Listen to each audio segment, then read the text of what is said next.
2-for-1 special today. We have the medieval medicine poem and the Renaissance medicine poem. So the first one, medieval medicine poem. This is medieval medicine around 1250 to around 1500. Medieval life was tough, living hard and healthcare rough. Food and sanitation not enough in the smelly Middle Ages. Peasants treated stuff with herb, physicians' remedies absurd. At barber surgeons screams were heard.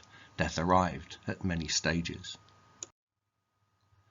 Knowledge passed on by the church, with no recourse to new research. Heretics to the gallows lurch. Galen's books are viewed as fact. Galen's Roman ideas based on Greek, for Hume's theory did he tweak. Opposites became the cure to seek. Healthcare problems he had cracked. Physicians examined rich folks' pee. Charts then predicted how they'd be. The planet's positions they would also see before the patient paid for leeches. Hospitals gave good food and rest from monks and nuns and priests who blessed those not too sick to be a guest. From prayer then God's love reaches. When the poor to sickness did succumb, their answer was to look to mum. Herb and traditions made up the sum of the treatment they would get. But if you needed to be bled, or leg or arm of need be shed, or maybe remove hair from your head, on barber surgeons you did bet. The patient's colour first would drain as they felt the burning, searing pain of knife and saw through skin and vein, amputation with no narcotic.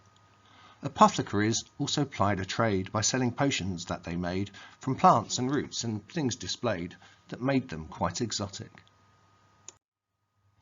Public health was not a thing to worry someone like a king. Tax for war and extra bling, not meant for cleaning water. Open sewers stinking up the road as poo and offal down it flowed until epidemics did explode to bring on massive slaughter. The Black Death came and swept away one half of all those that did pray for God to take the plague away until their torment ended.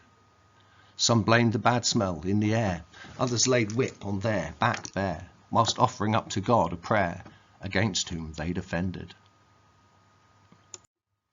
Whilst other victims blamed the Jews, outsiders are easy to accuse, as sores and swollen buboes ooze the pus that marks death's call.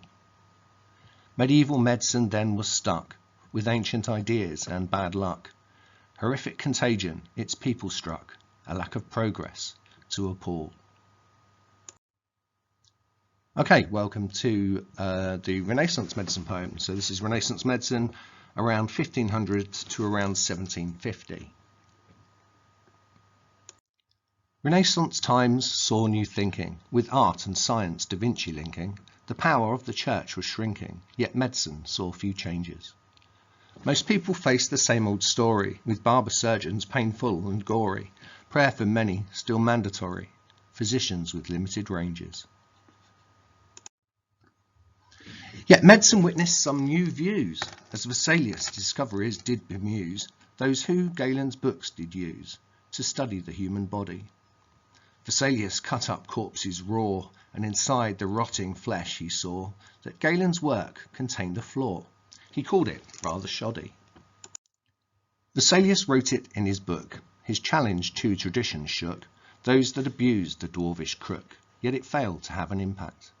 Whilst it challenged mistakes that Galen made, medical treatment it failed to aid. So for humours as a basis stayed, the new ideas went unbacked.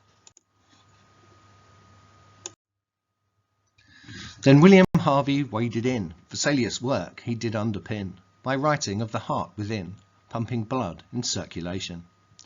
Again this challenged Galen's notion of blood and air and its internal motion. Again this caused a great commotion, yet Harvey improved his station. As doctor to the English king, gravitas to his views did bring, until the parliamentary axe did swing, then Harvey was retired. Vesalius and Harvey gained their fame from printing press, which overcame monks copying the same old same. New thoughts could be inspired. New thoughts too from Sydenham. The for Hume's theory did he slam.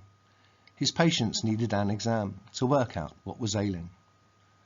Thomas Sydenham recorded new diseases, so was awarded a title that was far from sordid. English Hippocrates was prevailing. Progress also from King Charles II, who tried to help by pushing through a Royal Society for ideas new, to be studied by the masters. Yet even so, things stayed the same. The king was also part to blame, believing touch could cure the lame, and prayer to end disasters. Bubonic plague still hung around. Great plague put thousands in the ground. Bad air blamed with cats and hound. That shows a lack of headway. Crosses painted on victims' door.